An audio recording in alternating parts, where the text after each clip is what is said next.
you, everybody who is watching this video. My name is Olenjolai from beautiful, fantastic country, United Republic of Tanzania. I would like to take this chance to welcome you in our online platform, which is called Tanzania Online Ordinary Secondary School, in square bracket Olenjolai M. Simultaneously, also to like to take this opportunity to welcome you into one of our YouTube channels that's called Tanzania Online or Level City School, in square bracket Olenjolai. So there is no M, okay? So you make this initial sign M. Okay. So I would like to remind you quickly about the visions of this online school so that we can go through the session. First of all, before even I remind you about the vision of these platforms or this school, I would like to welcome you as a form one. You are warmly welcome, whether you are from Swahili medium or from English medium, you are warmly welcome, or from any of your national medium, possibly that maybe from Kikuyu mediums or from any other of the language, as well as all Baganda and etc., etc., etc. So you are warmly welcome, and we are very happy to have you. We are here in order to help you as well as we can in the process of your journey of learning. So the vision we have in these online schools, which is for ordinary school, is we like to incubate some of the students who will be ready to take the classroom instruction in science subjects, in mathematics, and also combining with the knowledge of the spiritual knowledge of the Word of God in order to solve real life problems. So the real life problems, there are basic real life problems, intermediate real life problems, and even advanced real life problems. So because we'll be learning about basic science and basic mathematics, so we believe that you can use the knowledge and combine the knowledge of the Word of God, that which will be teaching you in some of our other online schools for the spiritual knowledge of the Word of God, so that you can solve a real life of your life, at least from your family, in your parents' sides, and even also in your street or in your village. So that's the main visions. We have some specific objective. One will be helping you to understand physics, chemistry, possibly later on biology and basic mathematics from Form 1 to Form 4.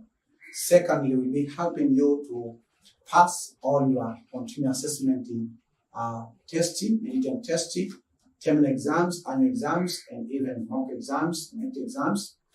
Thirdly, we'll be helping you to graduate successful your certificate is secondary education examination exams, and having a certificate which will give you the confirmations that you are a graduate of ordinary secondary level. But fourthly, we'll be teach you to think it differently, because I think differently and I'm going to teach you to think it differently. So also, we'd like to welcome you into one of our departments of physics, and the subject of the day is physics, and this the contents for the class, for the Form 1 or Class 9 in some of the countries.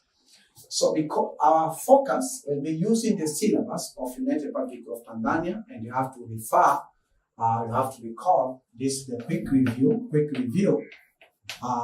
We mean that because we'll be using two languages, we mean that marudio, okay? So marudio. So you have to review one of the sessions which is still in our YouTube channel. That's called this session 00, which is called the general introduction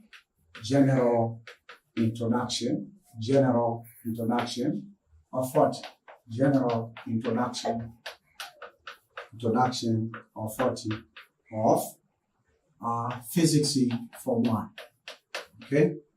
Form 1. So it's a session of 1 hour for 1, and then is written F1. So you can search this video on YouTube search engine.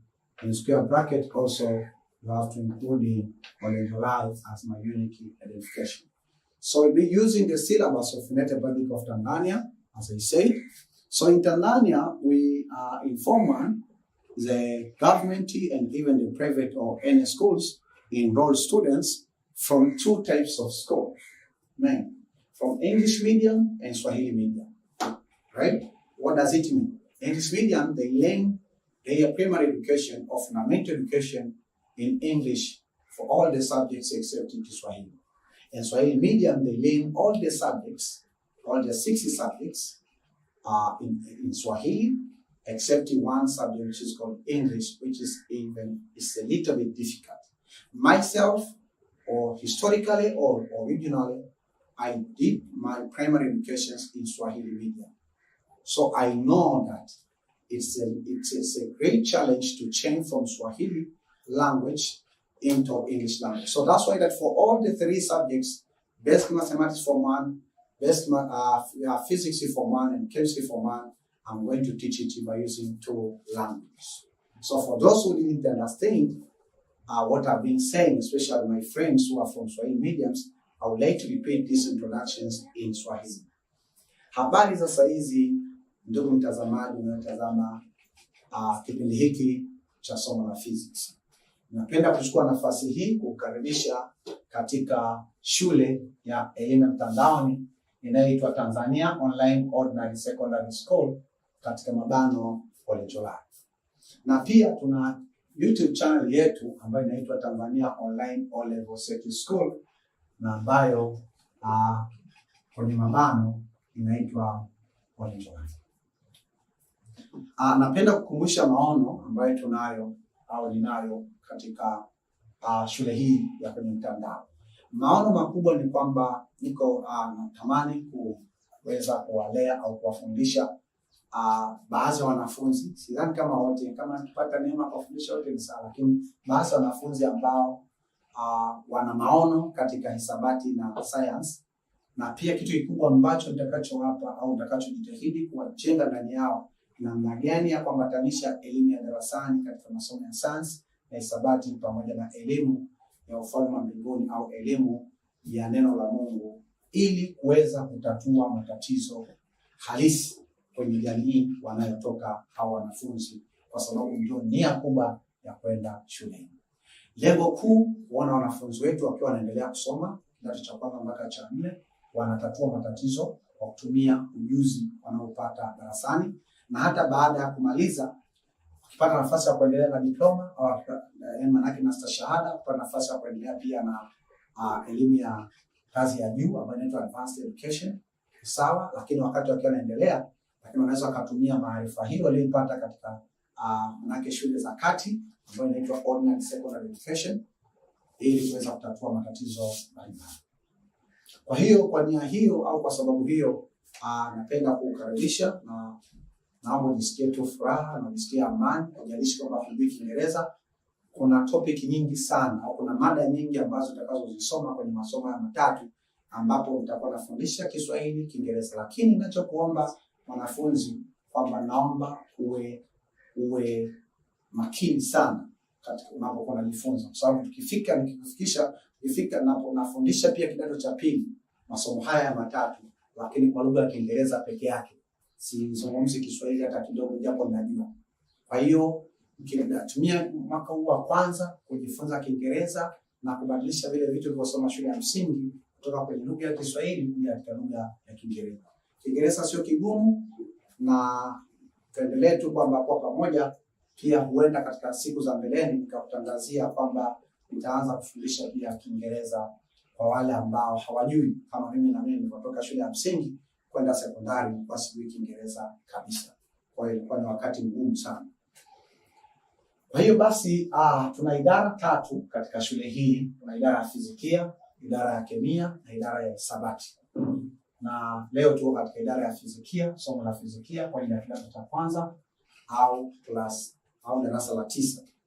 Okay, sasa kuna kuna somo ambalo nimeshafundisha la utangulizi kuhusiana na tunafanya nini, unajiungaje na hii shule, unatakiwa kufanya subscriptions, unawaambiaje watu wanafunzi wengine ambao unawajua wanaotaka wanufaike.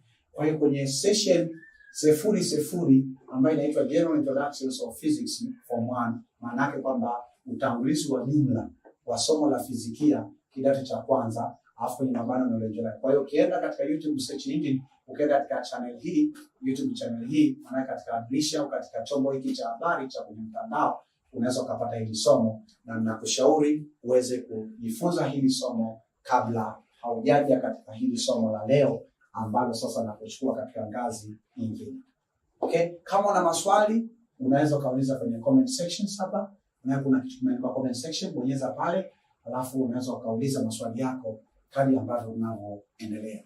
Kwa kama nilivyosema, kwa sababu nakufundisha kidato cha kwanza, natumia lugha mbili, Kiingereza, Kiswahili. Ila maandishi yote naandika kwa Kiingereza.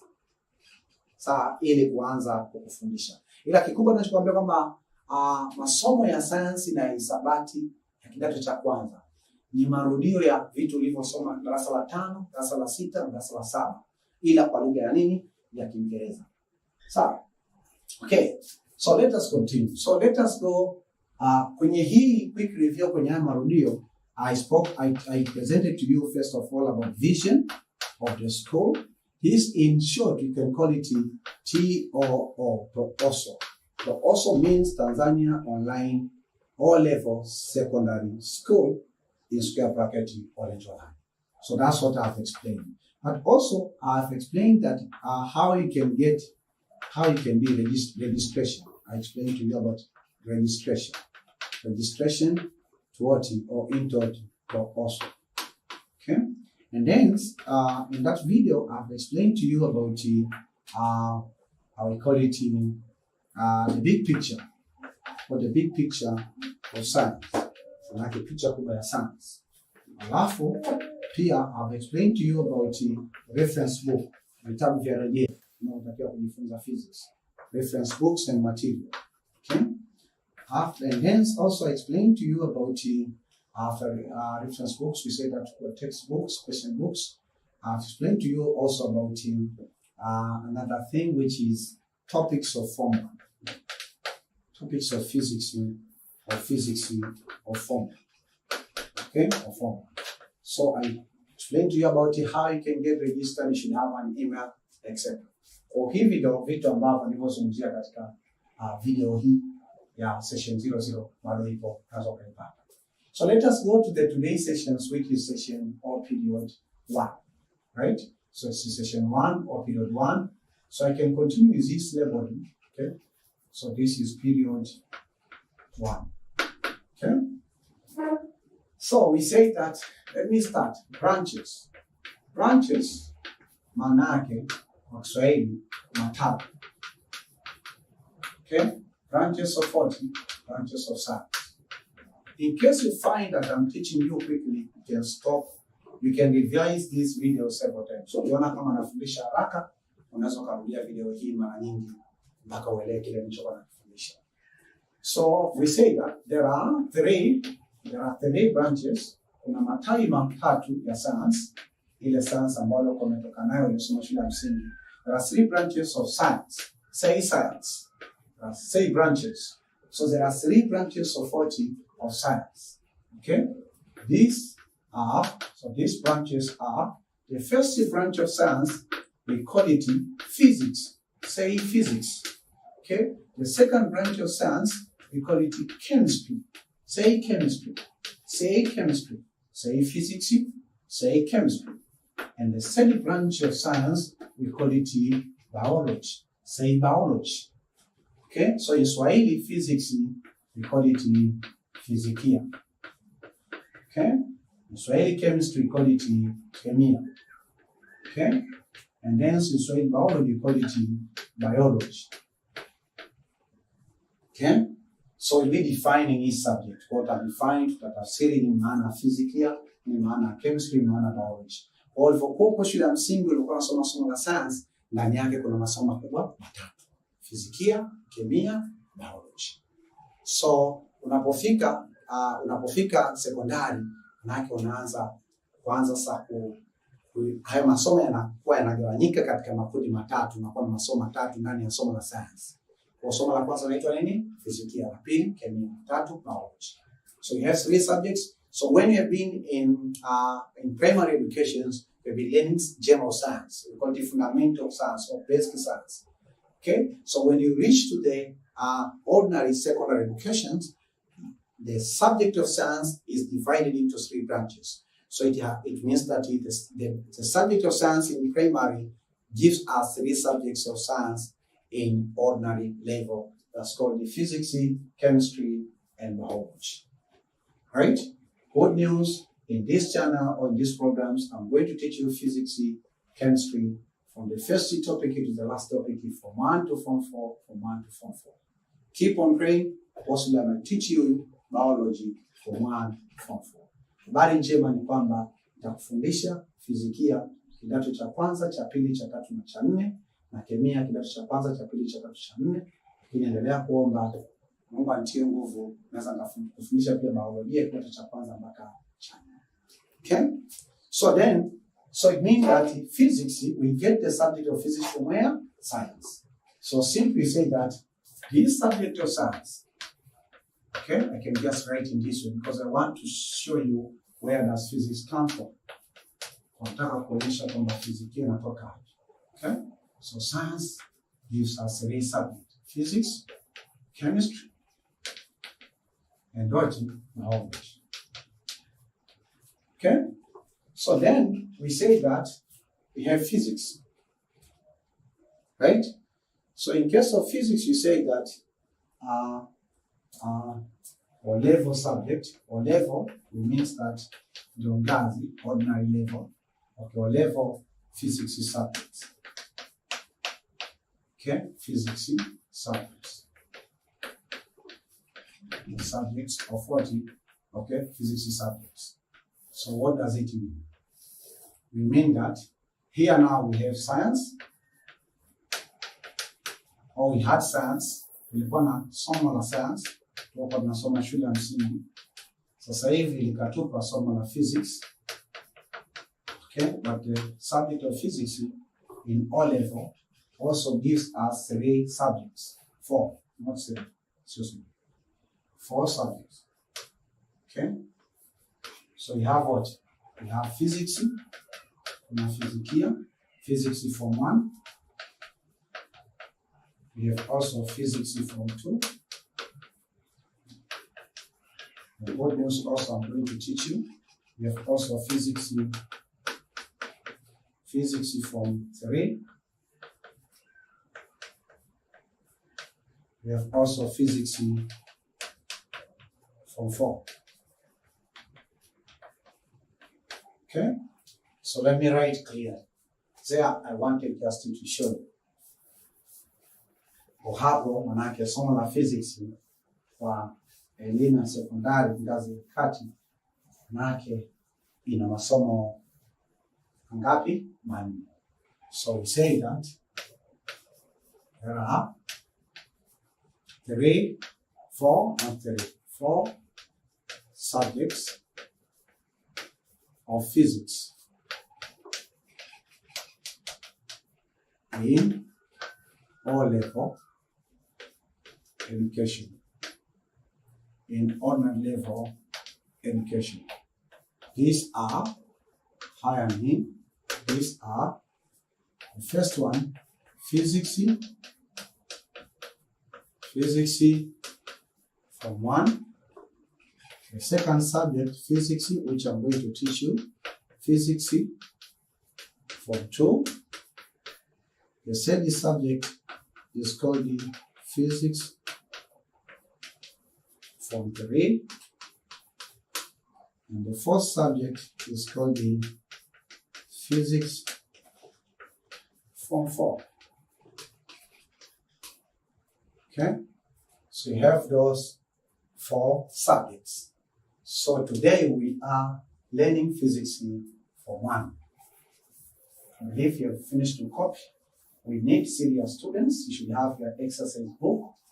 You should have your pen, your pencil, your rubber, and you should have a good mindset. Tunahitaji wanafunzi ambao wako makini, lazima uwe na daftari lako, lazima unaandika, unachokiandika ubaoni, na uwe unauliza maswali. So then, before we come to the first topic, I would like also to do the general concept. So now, so remember that. I just want to remind you. We have the subject of science, in science, primary school. Then we say that here we have 3 subjects, but one of the subjects is what? Called what? Physics. Say physics. Okay? Say physics. Nikisema say physics, manake sema physics. Okay? So the subject of physics also generated 4 subjects. Okay? We say that we have 4 subjects. The first one is called what? Physics Form 1. The second one is called the Physics Form 2. Form 2. And then the third subject is called the Physics Form 3. Okay, somo la tatu, the Physics Form 3. And the last subject in all of us called the Physics Form 4. And the good news, I'm going to teach you all the 4 subjects in this online platform. Habari njema, nitakufundisha masomo hayo yote manne katika mfumo huu wa mtandao wa internet. Sawa. So then tunataka kwa tumetoka science, tunakuja physics, tunakuja physics form 1. Tunataka tushuke hapa chini. Tukishuka hapa chini, physics ina topic au ina vitu vinavyoitwa mada 9. Physics ya form 1. Kwa ina mada ngapi? 9. Kwa maana yake hapa nitazitaja, lakini nitazitaja tu hapa 1 2 3 4. Nafasi itotosha. I'll just write the initial letters. 1 2 3 4 5 6 7. So here you can have another initial letter. 9. So 1 2 3 4 5 6 7 8 9. So the physics form 1, it has 9 topics. Ina mada ngapi? 9. The first one is called the Introduction to Physics, which I'm going to start teaching you. The second one is called the Introduction to Laboratory Practice. The second one is called the Measurements, unaandika M. The first topic is called the Force. The fifth topic is called the Archimedes Principle. The sixth topic is called Properties of Matter. The seventh topic is called the Pressure. So I can write just the P to distinguish this. And the eighth topic is called the Work, Energy, and the Power. And then the last topic is called the Light. Physics ya kidato cha kwanza ina mada 9. Naomba unisikilize hata copy. Acha copy. Na kuona hapo na nakili au sikilize. Elewa alafu unaandika. Sababu hii ni video, unaweza kuirudia mara nyingi kama utakavyoelewa. Physics, nimesema physics inatoka katika somo la science ya shule ya msingi. Kwa hapa naweza nikaandika primary education. Kwa hiyo nilisoma science kwa lugha ya Kiswahili. Ndani ya science kuna masomo mangapi nimesema? 3. Manake kuna somo gani? Physics, chemistry, biology. Sawa. Tukiendelea na somo la physics, ndani yake kwa ngazi ya O level, manake hii inaitwa secondary, ngazi ya kati, ordinary secondary education. Kuna masomo 4 ya fizikia. Fizikia kidato cha kwanza ndio inaitwa form manake ni kidato. Fizikia kidato cha kwanza, fizikia kidato cha pili, fizikia kidato cha 3, fizikia kidato cha 4. Hasa kwenye hii video au kwenye somo la leo tunajifunza fizikia kidato cha kwanza. Kwa maana yake utakapoendelea kurudi tena katika channel hii utakuta nitafundisha fizikia kidato cha pili, fizikia kidato cha 3, fizikia kidato cha 4. Kwa hiyo ndo habari njema. Kwa mimi nafundisha masomo yote haya 4 na nafundisha mada zote. Siache hata moja, na utafurahia na utaiweza physics, na ninachotaka tukuahidi kwamba utaipenda physics kuliko masomo yote na utaiweza physics kuliko labda masomo mengine yote. Sababu ni kati ya somo ambalo ni gumu kwa elimu ya Kitanzania. Okay. Hasa fizikia, somo la fizikia kidato cha kwanza lina topic ngapi? 9. 1 2 3 4 5 6 7 8 9. Ya kwanza inaitwa Introduction to Physics, ya pili inaitwa Introduction to Laboratory Practice, ya tatu inaitwa Measurements, maana yani inaitwa Force, ya tatu inaitwa Archimedes Principle and Law of Rotation, ya sita inaitwa Properties of Matter, ya saba inaitwa Pressure, ya 8 inaitwa Work, Energy and Power, ya 9 inaitwa Light, au kwenye vitabu vingine inaitwa Optics. Physics is beautiful. Physics ni somo zuri sana. Hasa hapa nimeandika V, manake herufi za kwanza za kila topic, isipokuwa tu hapa nimetaka kutofautisha na hapa sababu kuna I, sitaka kurudia kuandika I. lakini kwenye ukurasa unaofuata nitaandika jina la kila mada. Ila nilikuwa nataka tukuonyesha kwamba hizo mada 9 nitakazozitaja zinatoka kwenye somo la physics kidato cha kwanza. Sawa? Haya, tuendelee. Kama ni sawa unasema sawa, hata kama mimi sikusikii na sikuoni. Sasa mimi hapa napo fundisha kipindi hiki naona tu kamera. Kwa kamera ndio inaniona. Okay? Kama una maswali uliza kwenye comment section, usisahau. Okay, tunaenda kidogo kidogo, nitaongeza speed huko mbele muda si mrefu. Kwa hizi nazita topics. Say topics. Topics or chapters. Topics or chapters in Swahili we call this mada au sura. Mada au sura. What the meaning? Because I'll be using this word, the chapters or topics. Okay? Mada au sura, topics or chapters of 40. Physics form 1. Physics form 1. Not form 2, not form 3, not form 4, not form 5, not form 6, not diploma. So, I told you in the general introductions, lazima uwe na vitabu vya rejea. Like you should have a reference book. And one reference book is the United Republic of Tanzania, Ministry of Education and Vocational Training, Physics syllabus for ordinary secondary education from 1 to form 4. This is the book we should have. Lazima uwe na mtaala. Kwa hiyo kinaitwa kitabu cha mtaala. Sasa kulingana na mtaala, tunaanza according to the manake ni kulingana, according to the new syllabus of physics. Called kulingana hiki kitabu called physics syllabus. Okay, physics syllabus. Okay, for ordinary secondary education. For ordinary secondary education. From 1 to form 4. Right? By TAYI. TAYI means Tanzania Institute of Education. Mwisho wa kunukuu. Kwa hii according to kulingana na syllabus mpya ya physics inayoitwa call manake inayoitwa Physics syllabus for ordinary secondary education from 1 to form 4 by TAYI. Manake ni mtaala wa somo la fizikia kwa ajili ya elimu ya sekondari ngazi ya kati kidato cha kwanza mpaka cha 4. Imeandaliwa na nini? Na taasisi ya elimu Tanzania. Kwa maana Tanzania Institute of Education.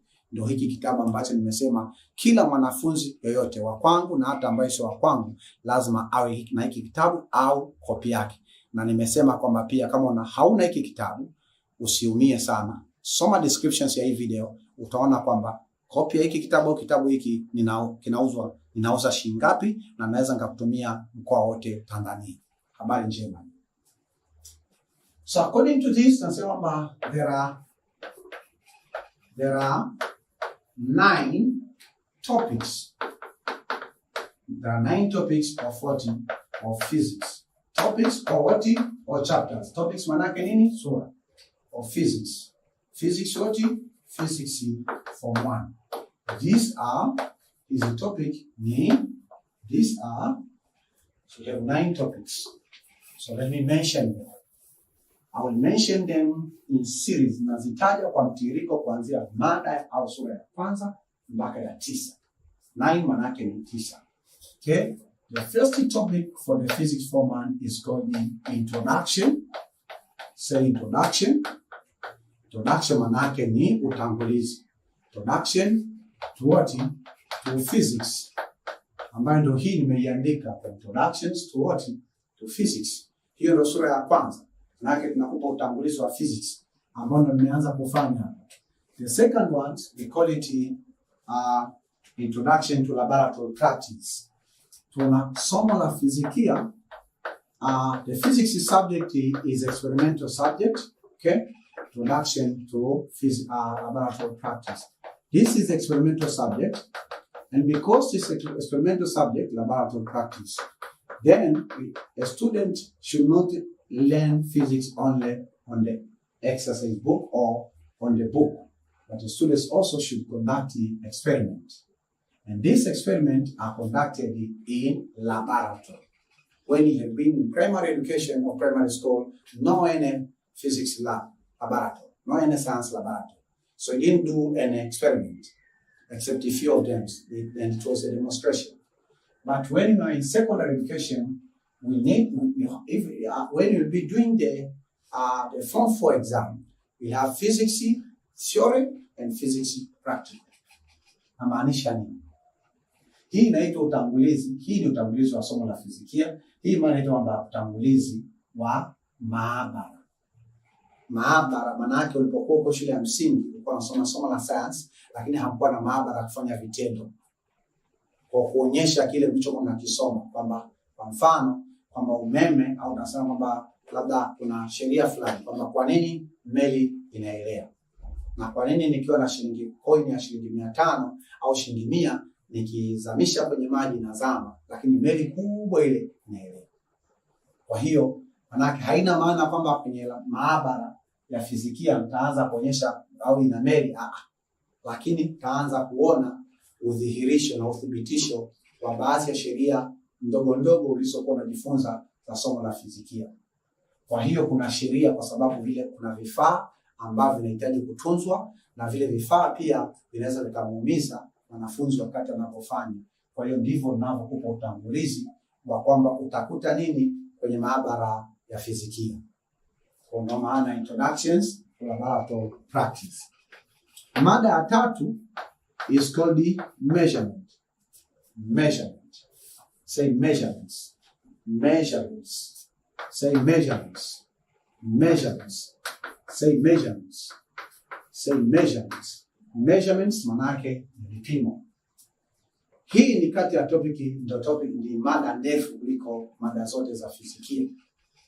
Kwenye measurements tutasoma vitu vingi sana. Tutasoma mambo ya density, mambo ya relative density, tutasoma pia mambo mbalimbali ya vifaa, baadhi ya vifaa ambavyo vinavyotumika. Kwa hiyo tutajifunza vitu vingi na tutakuwa pamoja. Inaitwa measurements. The first topic is called the force. So measurements is one of the longest topic for the physics Form 1. It's the longest topic for physics Form 1, believe me, because it comprises different concepts. So, but don't worry, I'll be guiding you and teaching you step by step, so you enjoy it. Okay? So then we have the first topic, which is called force. Say force. Force manake ni kani. Okay?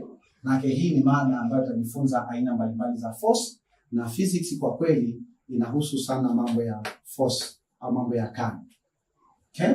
Mada ya 5 inaitwa Archimedes. Say Archimedes. Archimedes principle. Kwa hiyo inaitwa Archimedes principle. Principle maana yake ni kanuni ya Archimedes, and the law of flotation. Okay, the law of floating, the law of flotation.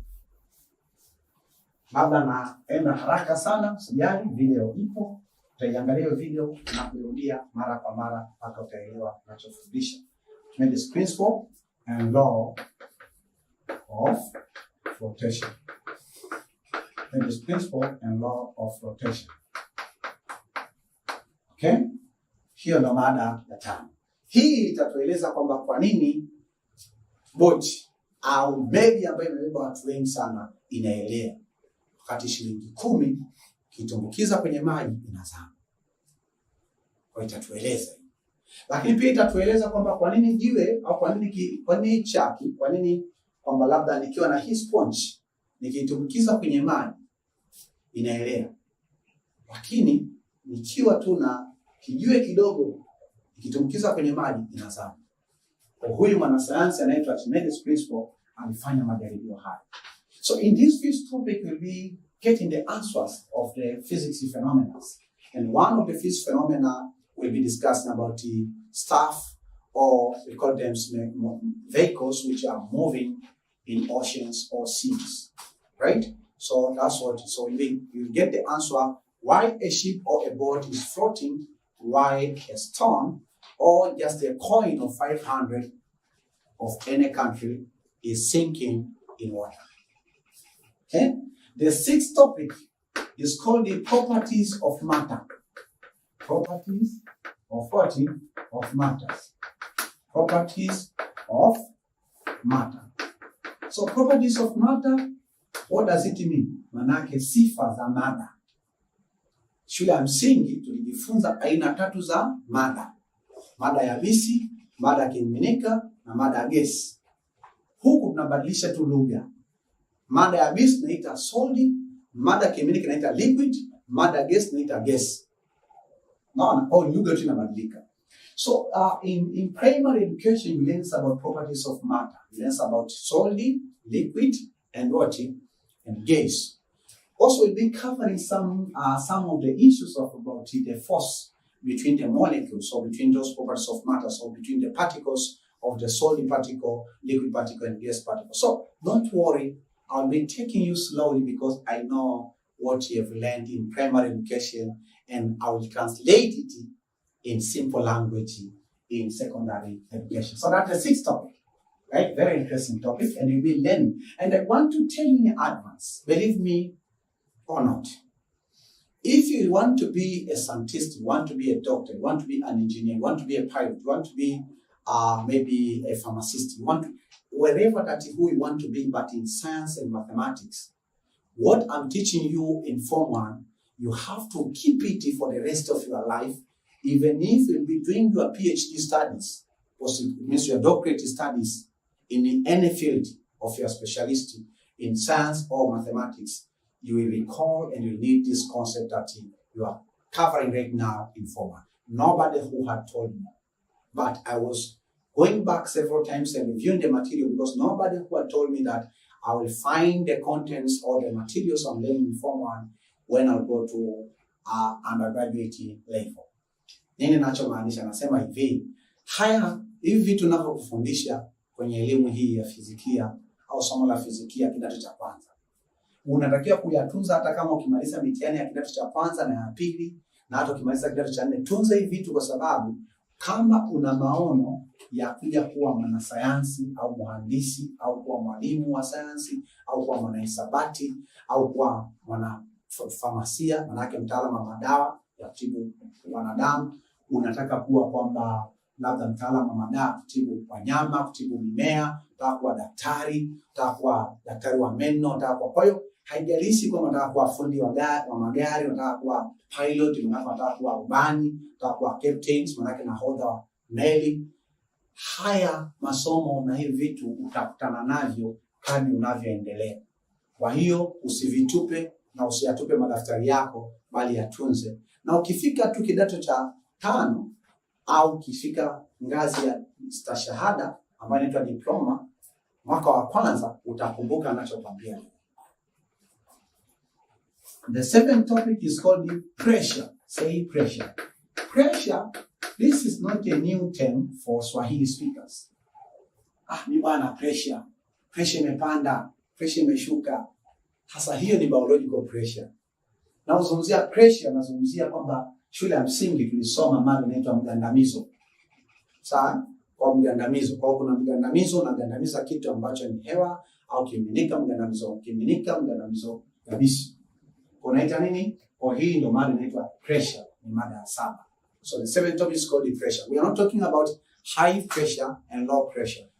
No, we are not talking about that. Maybe, for example, my mother or my father is suffering high blood pressure or low blood pressure. We are not talking about that. That is all in biology. When you be learning about biology, we'll cover, especially biology of form. It's very interesting. You'll be getting the answer why our parents, our grandfathers, grandmothers, they suffer hypertension, means high blood pressure, right? Why are they suffering low blood pressure, high blood pressure, etc., etc., etc., etc.? So this is the 8th topic. Then the 7th topic. The 8th topic is called work. What the means of work? Work manake kazi. And then energy. What the means of energy? Energy manake nguvu. You used to drink energy. You say that, let me drink energy. And then, the saving is called the power. Power. So we teach about work, energy, and power. Kwa hii ni mada inaitwa kazi, nguvu, na hii pia ni nguvu, lakini nguvu yake aina yake nyingine tofauti. The last topic, mada ya mwisho, inaitwa light. Light kwa Kiswahili maana yake nini? Mwanga. Utasoma mwanga. Kwa shule ya msingi ulisoma mwanga. Kuna aina ngapi za mwanga? Au mwanga ukigonga mahali fulani una kuaksiwa kwa mwanga. Kwa mwanga umeaksiwa au mwanga unapita. Kwa ulijifunza hivyo vitu mbalimbali. Sasa hapa tutajifunza kwa lugha ya Kiingereza. Hii ndio mada yetu ya mwisho. Na I want to give you a promise. I'm going to teach you from the first topic to the last topic. Kwa nakupa ahadi kwamba nitakufundisha somo hili kuanzia mada ya kwanza mpaka mada ya mwisho. Kila sehemu, na nikikufundisha na tukifanya maswali na nikirahisisha ili upende somo la fizikia na utatue matatizo ya kwenye jamii, kwa sababu kuna tatizo linakusubiria utatue. Okay? If you have any question, ask in the comment section. Okay? So those are the 9 topics of physics form 1. Hizo ndo mada 9 za physics kidato cha kwanza. Kwa hiyo tukiweza kuzisoma hizo, manake tutakuwa tumefanikiwa katika somo letu. Okay? So then, kwa sasa hivi twende katika mada yetu ya kwanza, inaitwa Introduction to Physics. Kwa hii inaitwa, nomani kaandika hapa topic or chapter 1, Introduction to Physics. Kwa moja niandike hapa topic or chapter 1. It's called what? Introduction. Introduction to what? To physics. Introduction to physics. Introduction to physics. So in this topic of chapter 1, we say that we have some topics.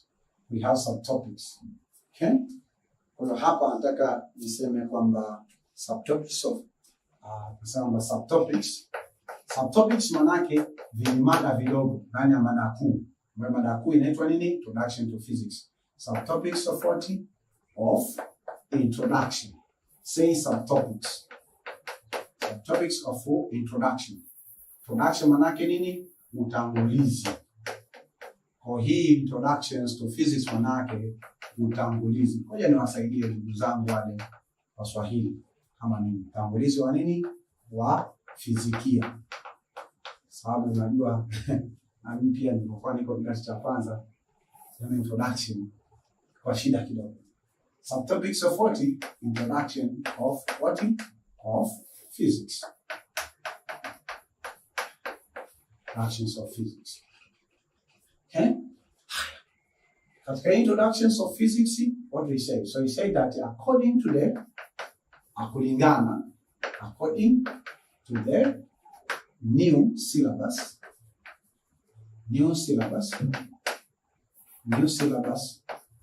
of what? Of physics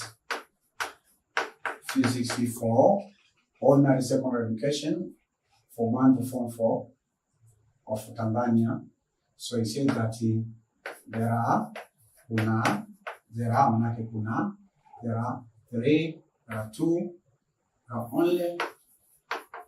2 subtopics. Manake kuna vimada vidogo viwili tu. Subtopics of what? Of physics. Okay, of physics. The first one is called 1.1. The kwanza inaitwa the concept of physics. Say the concept of physics. The concept of physics. Hii inamaanisha nini? Utangulizi wa fizikia. The concept of what? Of physics. Hiyo ndo mada au mada ndogo. Introduction to Physics ni mada kubwa. Sawa? Okay. Ya pili, the second subtopic is called the applications of physics in real life. Applications Applications manake ni applications manake matumizi ya physics. Applications of physics. Applications of physics in real life. Real life manake ni maisha halisi. Applications of physics in what? In real life. Kwa kumbe So kumbe tukiwa na mada yetu ya introduction to physics, tukiwa na mada yetu ya introduction to physics, manake tunapata vijimada viwili. Kwanza inaitwaje? The concept of what? Utangulizi wa physics. The concept of physics.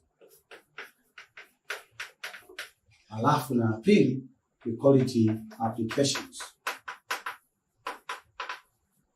Applications of what? Of physics. In what? In real life. Katika maisha nini? Halisi. Kwa na copy hapa. Kwa ukitaka, kwa sababu hii video ukiwa unatazama, utaka kukopi unasimamisha, copy ukimaliza unaendelea. Sawa, sio mwalimu anafundisha haraka. Hii ni video. Kwa video unaweza ukasimamisha, ukairudia na kuirudia mpaka unaelewa vitu ninavyovisema. Rudia hata mara 10. Ndio uzuri wa kujifunza kupitia video. Sababu ukijifunza darasani kama hujaelewa, ikitoka imetoka. Okay? So you have two subtopics. Sasa pia katika hizi subtopics au hizi mada vidogo tutakapokuwa tunasoma, kuna malengo ambayo taasisi ya elimu ya Tanzania imetuelekeza sisi walimu tuhakikishe kwamba mwanafunzi anafikia. Hayo malengo kwa Kiingereza naita specific objectives. Kwa kila kwenye mada ndogo, kwenye hii mada ya kwanza ya concept of physics, kuna malengo ambayo naita specific objectives. Yako mangapi? Yako matatu. Na pia kuna malengo mawili ambayo lazima mwanafunzi afikie tutakapokuwa tunamwambia tumeshafundisha tayari applications of physics. So there are 3 specific objectives. Okay, so now I'm coming to the part of specific objectives. Specific objectives of what? Of each subtopic. So the first subtopic, which is what? Of the concept of what? Of physics. Okay, concept of physics. I say there are 3 specific objectives that the students has to achieve at the end of learning each of these subtopics. You have to concentrate. So we say that there are 3 specific objectives a student has to achieve at the end of this concept. What does it mean? Maana kuna malengo matatu ambayo mwanafunzi lazima tuhakikishe kwamba anafikia sisi kama walimu tunapokuwa tunafundisha kipengele hiki cha the concepts of what? Of physics. What are those? Fanya quotation. Or quotation manake I'm quoting. And all of this information you'll get them in this syllabus book. Page number 1. Corner somewhere refer. Syllabus book. Page number 1. Page number 2. Page number 3. Yes, page number 1 and number 3. Kwa hiyo ninachoelezea ni huu ukurasa. Kuhakikisha kwamba kama ni mzazi unampatia mwanafunzi kitabu muhimu sana ili aweze kujifunza physics kwa mtiririko. Kwa nikiweka hizi alama manake fungua semi na funga semi manake na nukuu. So that means I'm quoting, right? So the syllabus says that the student should be able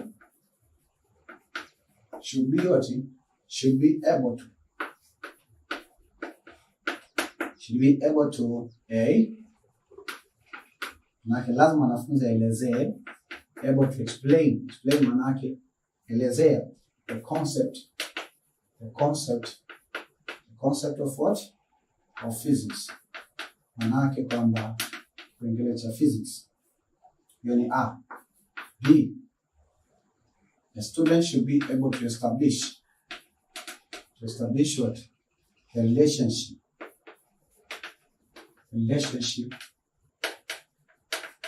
Okay, the relationship between physics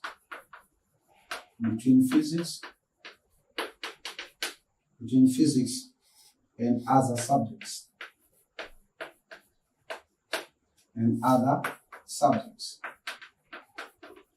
Okay, that is B.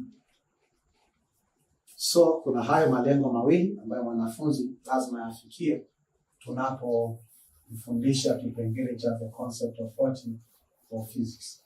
Lengo la kwanza, lazima mwanafunzi awe na uwezo wa kuelezea nini maana ya physics na kuelezea historia ya physics. Na je, physics imetokea wapi na physics ni somo la namna gani? Hiyo ni lengo la kwanza.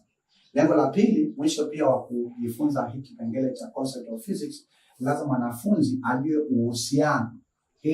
And establish kwamba aonyeshe au aelezee uhusiano. Relationship manake uhusiano. Between manake ni kati ya physics na masomo mengine. Sifundishi Kiingereza, ila nataka utumie Kiingereza kujifunza fizikia, hisabati, kemia pamoja na biolojia. Sawa? Kwa maana najitahidi kujizuia nisije kufundisha Kiingereza wakati nafundisha fizikia. Takuwa nimehama ofisi na Mungu atanifukuza kazi aliyekuwa amenipa. Sababu ameniambia nifundishe physics. Sasa ikifika kufundisha Kiingereza nitafundisha. Sababu nakijua, namshukuru Mungu aliyenifundisha Kiingereza.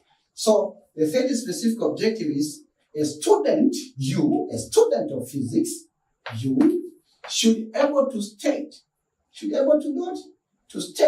what? The importance of what? Of studying. Importance of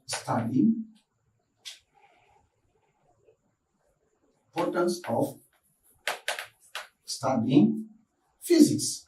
Lazima mwanafunzi awe na uwezo wa kuelezea umuhimu. Importance manake ni umuhimu, to state, yani kutaja. Lazima mwanafunzi awe na uwezo wa kutaja umuhimu wa kusoma fizikia. Soma fizikia.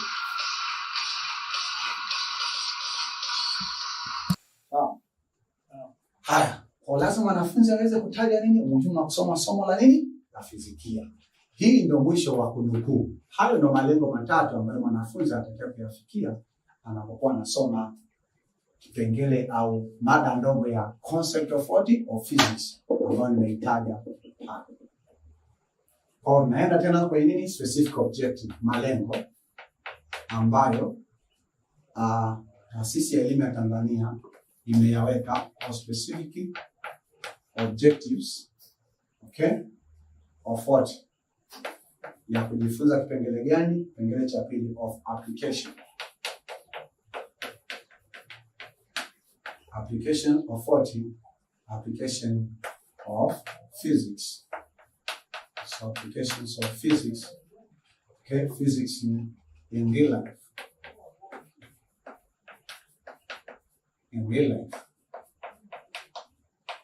Okay, in real life. So we say that also tunanukuu. Kwa hiyo nataka tuambie malengo ambayo taasisi ya elimu imesema lazima mwanafunzi afikie anaposoma kimada ya pili ndogo inaitwa application of nini? Of physics katika maisha halisi. Matumizi ya physics katika maisha halisi tunayoishi. Hata sisi wa Tanzania tunatumia physics kila siku. Kwa na quote na nukuu. The student, you who is watching this video, the student should be able to. Kuna kipengele cha A, hapa kuna malengo makubwa mawili. To explain the applications of physics in real life. A, to explain, na mwanafunzi lazima aweze to explain the applications of physics in real life. Applications, matumizi, kuelezea. Explain manake ni kuelezea. To explain the applications of what? Of physics in real life. In real life. Okay? To explain the applications of physics in real life. Then A, now for me to apply physics in daily life. Apply physics in daily life. So students should be able to apply physics in daily life. Mwisho wa kunukuu. Kwa hiyo manake hapa lazima mwanafunzi aweze kuelezea matumizi ya physics katika maisha halisi, na pia wanafunzi awe na uwezo wa kuelezea manake matumizi ya physics, yani applications na apply ni maneno yanayokaribiana katika maana. Matumizi ya physics katika maisha ya kila siku. Kwa maana daily nini? Daily life. Kama una swali lolote, uliza katika comment section. Baada ya mwongozo huo ambao tumepewa walimu wote Tanzania, kila mwalimu wa fizikia anatakiwa kutumia mwongozo huu. Kwa maana nikasema kama ni mzazi unaangalia video hii au kama ni mwanafunzi, hakikisha unapata mtaala wa fizikia. Wanafunzi wengi wanafeli somo la fizikia na hata masomo ya sayansi na hisabati kwa sababu hawajui mtaala unawaongoza wasome nini na kwa wakati gani. Na pia hata walimu wengi hatujui mitaala. Lakini pia kumbuka lazima uwe na kitabu cha rejea kama hiki kinachoitwa Physics Forms 1 and 2 Students Book. Kisha kama unakuwa na kama hakuna, nenda kwenye descriptions hapa, utaona kuna description katika video hii hapa chini. Bonyeza hapo, utaona kwamba kitabu hiki kinagharimu shilingi ngapi na unaweza ukaagiza ukanunua na ukalipia gharama za usafirishaji, nikakusafirishia na kukutumia katika mkoa au mahali popote katika nchi ya Tanzania. Okay, that is good news. So let me end these sessions. Nakaribia kumaliza kipindi hiki, sababu najua umechoka, kwa kutaja concepts. Kwamba sasa mimi kama mwalimu ninakaa kuangalia nilichoagizwa na Taasisi ya Elimu ya Tanzania nifundishe wanafunzi wa kidato cha kwanza somo la fizikia. So I as the teacher have to sit down after being given the guidance by the Tanzania Institute of Education.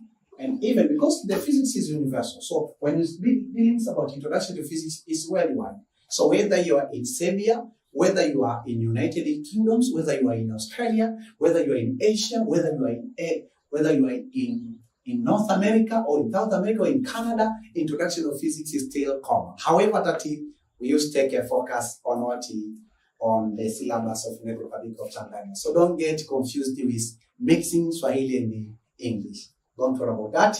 Swahili is a beautiful language and English also is a beautiful language. So make sure that you have this book. So after reviewing this guidance book and going different textbook, I came up with something, I call it a concept. Kwa baada kurejea vile nilivyoagizwa kama mwalimu, nikasoma vitabu mbalimbali, kwa nikaichukua topic mada nzima ya introduction to physics, nikaivunja katika vipande vidogo vidogo ambao tunaviita concepts au contents. Sawa? Manake ili tufikie malengo hayo, in order to achieve all of these 5 specific objectives, mean that we have to cover the following concept. This is according to Olenjolai. I don't know about your teacher, possibly he might be taking another direction.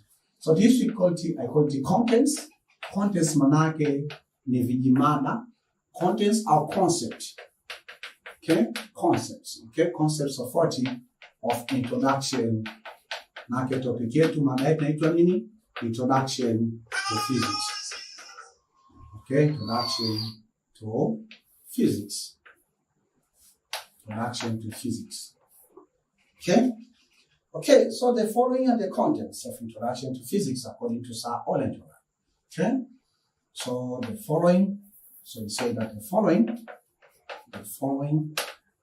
are the contents, are the concepts of 40 of physics.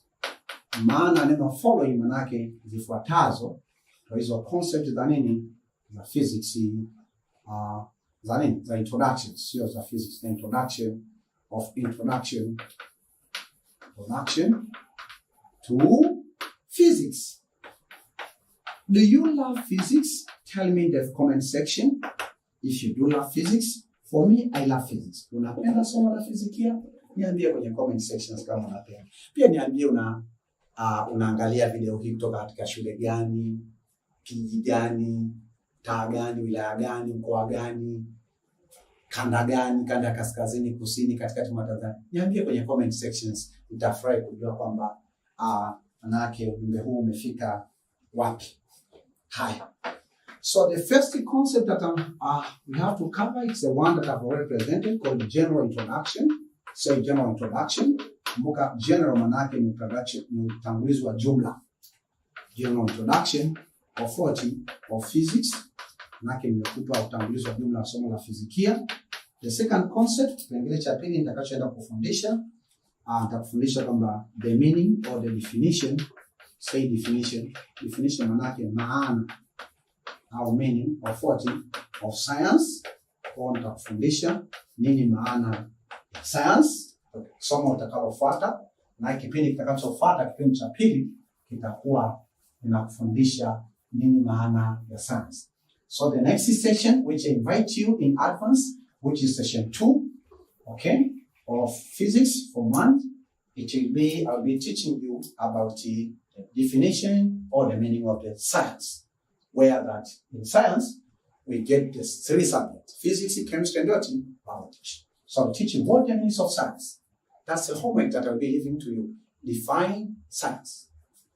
Nini maana science? Au unasoma tu science hapo nini maana?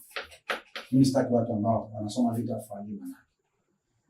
Then the third concept I will teach you about the definition. Say definition. Definition maana yake nini? Maana.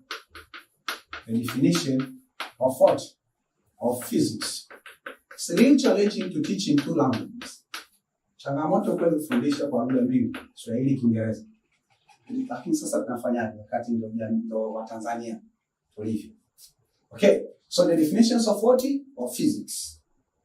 Ambayo kwamba tutajibu swali hili kwamba what is physics? What is physics? What is physics? Nini maana ya fizikia? Usisome tu physics. Nini maana somo la fizikia? And then the first concept I'll teach you about brief history of physics. Brief manake ni historia ya physics kwa kifupi. Brief history of physics. Manake historia ya somo la fizikia kwa kifupi. Imetoka wapi?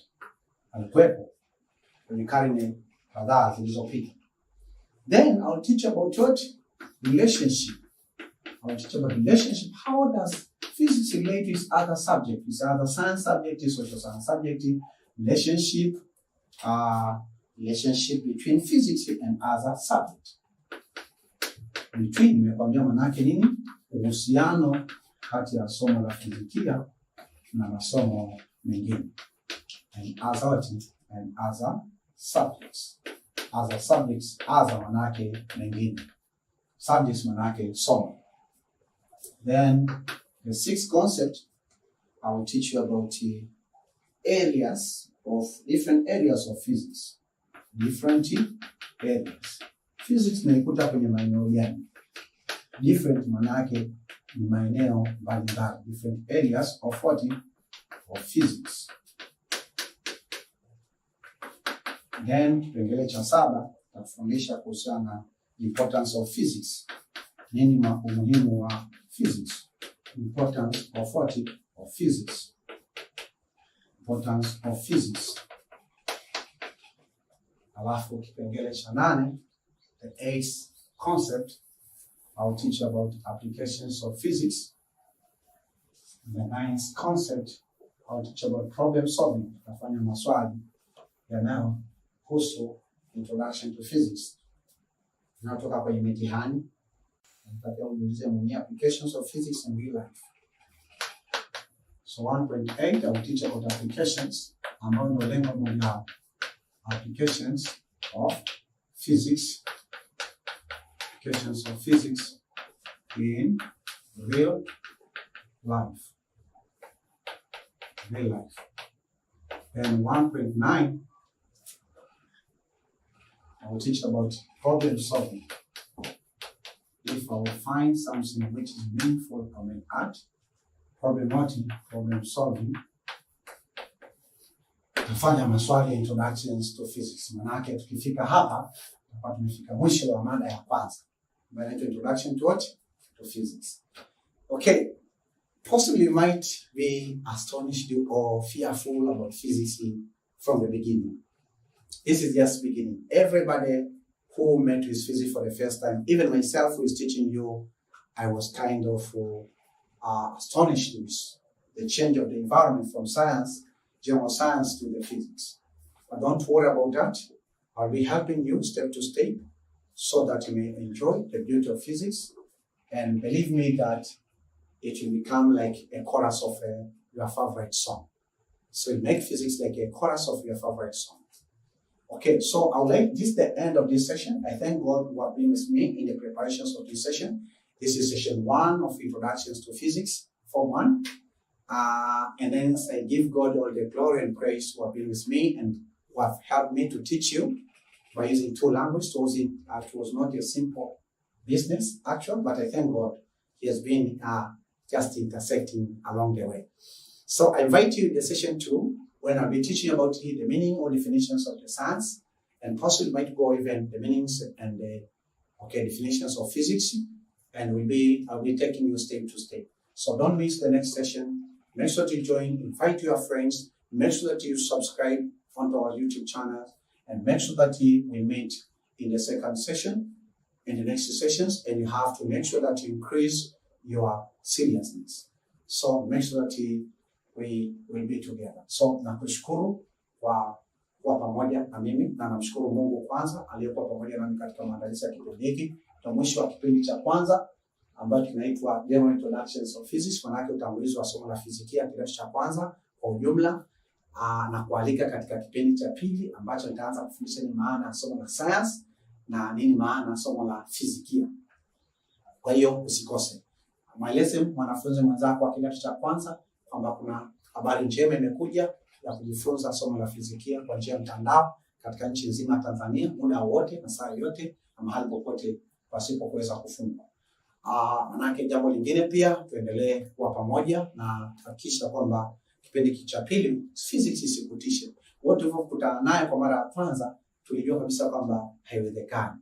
Lakini nachokuambia kwamba Mungu alikuwa mwaminifu, tukajifunza kidogo kidogo mpaka tukaiweza, na mpaka leo hii tunafundisha vizazi vya sasa na vijavyo kwa njia ya digital au kwa njia ya mtandao wa internet. Kwa hiyo endelea kupenda physics, endelea kupenda fizikia kama ulivyokuwa unapenda somo la science, kwa sababu umetokana na somo la science. Na hii mabadiliko ya lugha yasikutishe, utazoea, utaiweza hii lugha ya Kiingereza, uwe na bidii na ndani yako useme kwamba ninaweza lugha ya Kiingereza kuizungumza kama vile ninavyozungumza lugha ya kikabila, kama kwa mfano lugha ya Kimasai, lugha ya Kiswahili, lugha ya Kisukuma, lugha ya Kigogo, lugha yoyote. Au kama vile unavyozungumza Kiswahili, kama ninavyozungumza. Kwa hiyo unaweza kuzungumza Kiingereza, ukatengeneza sentensi, ukaelezea wazo lako kwa Kiingereza vizuri. Wote tulianza pasipo kujua Kiingereza. Nakumbuka mimi nilipokuwa kidato cha kwanza mwaka 2000, miaka mingi kidogo, mwaka 2004, nilikuwa na mimi ninajua tu good morning kwa mbali na good evening. Lakini unaweza ukaona jinsi gani ambavyo nimeenda hatua kwa hatua mpaka hapa. Na kuna imani pia ambayo inaendelea au kwenye vichwa vya watu wengi kwamba ukiwa mwanasayansi hautaki kujua lugha. Mimi nataka kuambia kwamba achana na hiyo imani. Ukiwa mwanasayansi au sio mwanasayansi au ukiwa mwanahisabati, lugha ya Kiswahili na Kiingereza ni muhimu kwenye maisha yako ya sasa baadaye. Kwa tukutane katika kipindi kinachofuata. Keep on praying for me. I'm keep praying for you. May God bless you. I really love you so much. Enjoy the beauty of Form 1. Form 1 is one of the fantastic class, and enjoy the beauty of science and the beauty of mathematics for the rest of your life. So see you in the next session. May God bless you and keep you abundantly. See you in the next session.